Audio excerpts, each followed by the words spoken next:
So let's continue. John chapter 11, starting in verse 38. Then Jesus, deeply moved again, came to the tomb. It was a cave, and a stone lay against it. Jesus said, "Take away the stone." Martha, the sister of the dead man, said to him, "Lord, by this time there will be an odor, for he's been dead 4 days." Jesus said to her, "Did I not tell you that if you believed, you would see the glory of God?" So they took away the stone. And Jesus lifted up his eyes and said, "Father, I thank you that you have heard me. I know that you always hear me, but I said this on account of the people standing around, that they may believe that you sent me." When he had said these things, he cried out with a loud voice, "Lazarus, come forth!" The man who had died came out, his hands and feet bound with linen strips, and his face wrapped with a cloth. Jesus said to them, "Unbind him and let him go." Many of the Jews, therefore, who had come with Mary and had seen what he did, believed in him. But some of them went to the Pharisees and told them what Jesus had done. So the chief priests and the Pharisees gathered the council and said, "What are we to do? For this man performs many signs. But if we let him go on like this, everyone will believe in him, and the Romans will come and take away both our place and our nation." Skip down 53, verse 53 of John 11. So from that day on, they made plans to put him to death. Jesus therefore no longer walked openly among the Jews, but went from there to a region near the wilderness, to a town called Ephraim, and there he stayed with his disciples. Now the Passover of the Jews was at hand. Many went up from the country to Jerusalem before the Passover to purify themselves. They were looking for Jesus and saying to one another as they stood in the temple, "What do you think? That he will not come to the feast at all?" Now the chief priests and the Pharisees had given orders that if anyone knew where he was, he should let them know, so that they might arrest him. So Jesus here, this is his, we say, grand finale. This is his biggest miracle of all, and it is the one that's going to cause them to put him to death. Because this is such a big deal, Lazarus is someone who is known, who we think was wealthy, who had friends of influence, and the people who were there, some of them were there actually to console them. They believed. One of the reasons Jesus was weeping was that his enemies were also in that house. And Mary and Martha were adding fuel to that fire. His friends were supporting all of the unbelief. They hated him. They were so happy Lazarus has died, and they were happy that Jesus had failed. And Mary and Martha were fueling the unbelief in their own home with their own unbelief. And we notice here Jesus says, "Take away the stone," and Martha is hesitant. She's concerned about what people are going to think. What about her image? There's going to be a smell. This is not appropriate here. This is death. We don't look in tombs. Jesus is here to raise the dead. And the dead man comes out, and this now is a polarizing event for his friends and for his enemies. One of the things that I had to wrestle with was that I had trouble believing that there were people who could watch a dead man walk out of his tomb after 4 days and think it's a bad thing. I want you to think about that. Sometimes Christians, we are naive. We think, oh, if someone sees someone raised from the dead, they're going to believe. I mean, this is the most amazing thing that they have ever seen. They ran to report him, to say we have to kill him. He's raising the dead. He's doing such incredible signs that certainly we've got to kill him. This is affecting our livelihood. Everyone's going to believe in him, and it's going to take away our business, our temple. The government had built this temple on tax dollars for the Jewish administration, and they ran it. They had their offices there. It was a big temple complex. It wasn't just the temple to worship. So they ran their lives. They had their offices out of this. That was the most important thing to them, is to maintain their security. But I want you to think of the kind of people that Jesus was up against, because these people are still in the world today. Not just Jews who don't believe, but anyone who doesn't believe. They can see someone walk out of the tomb, raised from the dead, unwrap him, and they think it's a bad thing.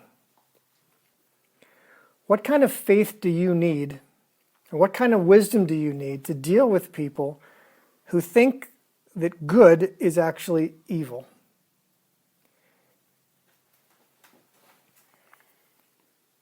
Let's continue reading John chapter 12.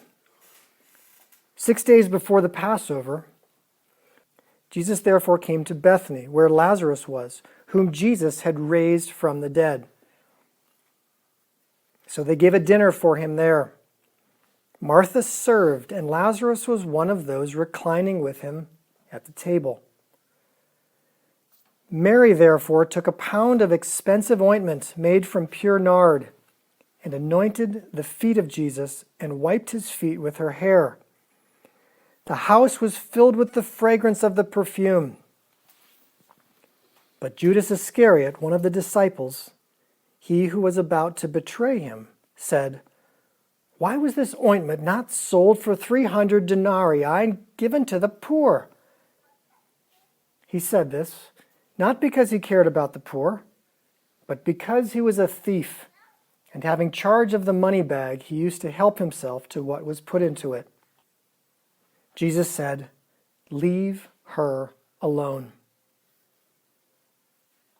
so that she may keep it for the day of my burial. For the poor you always have with you, but you do not always have me." When the large crowd of the Jews learned that Jesus was there, they came not only on account of him, but also to see Lazarus, whom he had raised from the dead. So the chief priests made plans to put Lazarus to death as well, because on account of him, many of the Jews were going away and believing in Jesus.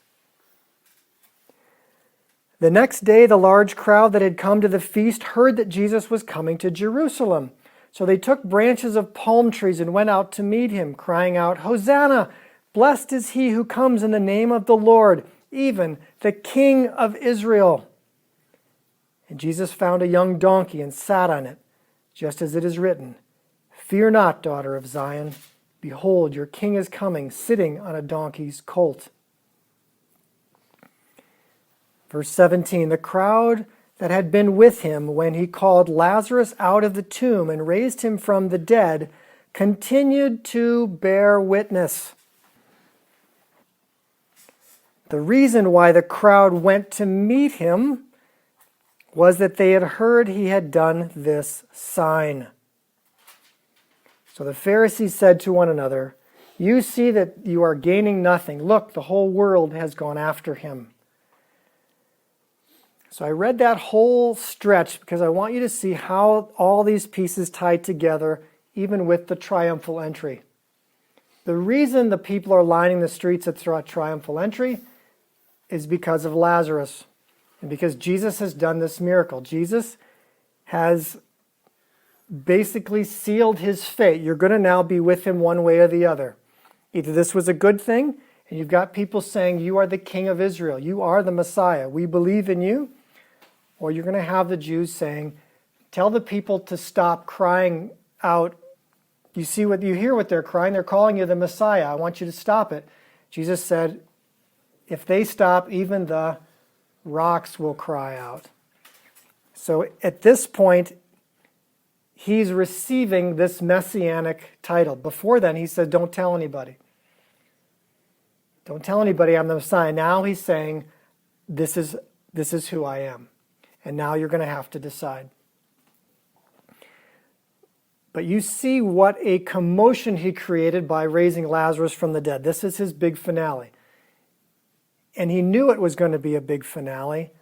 And that's why it was so painful for him when Mary, who had been sitting at his feet, came out wailing along with his enemies.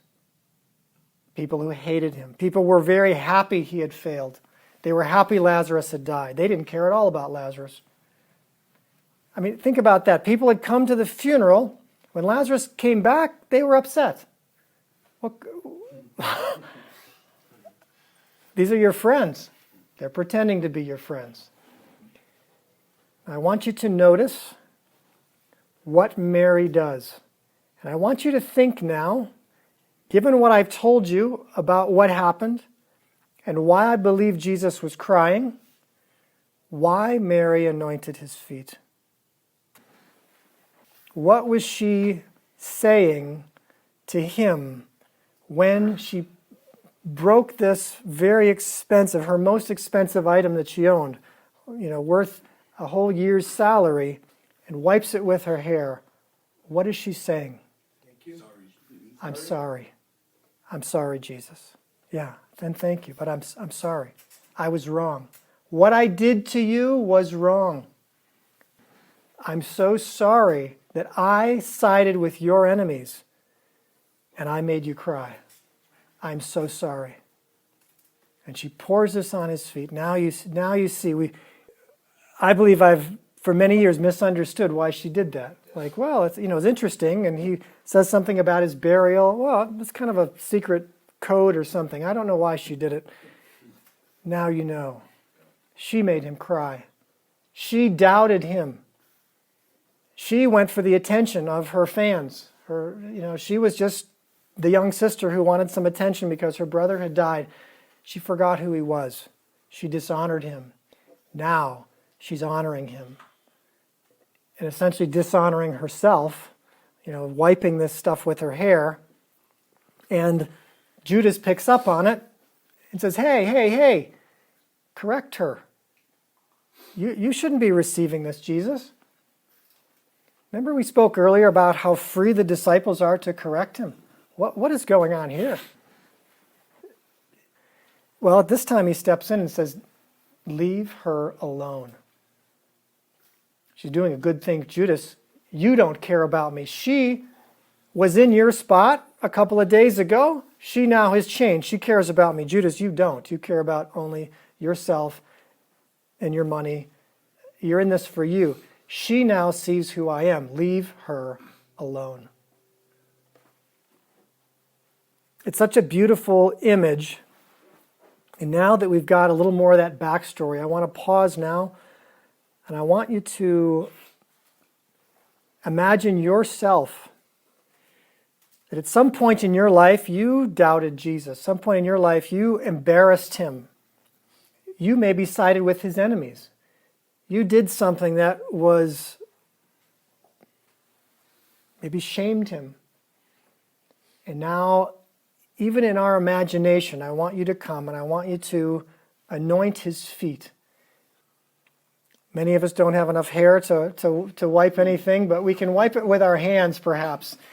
So let's just use our imagination. Let's be in this humble position of saying, Jesus, I am so sorry. I doubted you. I caused you pain. I made you cry. I sided with your enemies. I sided with the enemy, and I have fueled the fire of others' unbelief, and I'm so sorry. Let's spend a few minutes.